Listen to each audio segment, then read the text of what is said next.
আলাইকুম সুপ্রিয় দর্শক, আপনাদেরকে স্টার হেলদি লাইফে স্বাগত জানাচ্ছি। আমরা আজকে নাসিমাবাদ চা বাগানে একটা প্রি মেডিকেল ক্যাম্পে আসছি। এখানে দেখেন উৎসবমুখর পরিবেশে সবাই চিকিৎসা সেবা নিতে আসছে। এখানে আমার সাথে আছেন ডাক্তার আদিল, ডাক্তার সাখাওয়াত এবং ডাক্তার শ্যামন্ত রয়। আমাদের এখানের যে রুগীগুলো ছিল সবাই অনেক হতদরিদ্র এবং তাদের অনেক সমস্যা ছিল।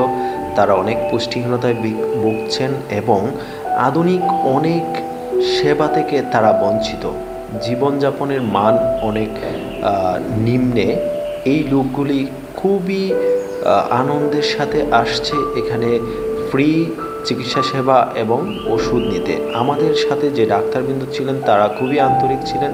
সাখাওয়াত, আদিল এবং শ্যামন্ত রয়, তাদের যথাসাধ্য চেষ্টা ছিল রুগীদেরকে ভালো পরামর্শ দেওয়ার। এখানে আমি একটি বাচ্চা রুগীকে দেখতে পাচ্ছি যার দুধ দাঁত পড়ে গিয়েছে অনেক আগে, কিন্তু তার স্থায়ী দাঁত এখনও আসে নাই। তার মা খুবই উদ্বিগ্ন, আর এর মূল কারণ প্রথমেই তার মা বা বাবা বাচ্চার দাঁতের যত্ন ঠিক মতো নেন নাই। সেটা অনেক আগেই নষ্ট হয়ে পড়ে গিয়েছে এবং সেই বাচ্চাটি অনেক পুষ্টিহীনতায় ভুগছে।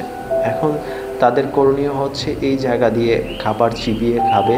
শক্ত খাবারগুলো, বিশেষ করে গাজর, শিমের বিচি বা বর্তমানে কাঁঠাল বিচি, এগুলো খেলে আস্তে আস্তে মাড়িটা পাতলা হয়ে দাঁত চলে আসবে। আমরা চুনারঘাট বাজারেও কিছুক্ষণ ক্যাম্প করেছি এবং এখানেও প্রচুর রুগী ছিল এবং এখানেও ফ্রিতে ওষুধ বিতরণ করা হয়েছে। এবং আমাদের রুগীদের মধ্যে যে আনন্দ উচ্ছ্বাস দেখতে পেয়েছি, এটা আসলেই অত্যন্ত ভালো লাগার একটা বিষয়। আর এখানে তারা ফ্রিতে চিকিৎসা সেবা এবং ওষুধ পেয়ে অত্যন্ত খুশি হয়েছে। অবশেষে আমাদের সাথে ডাক্তার সাইদ ইমরান ভাইও যোগ দিয়েছিলেন। অত্যন্ত ধন্যবাদ সবাইকে।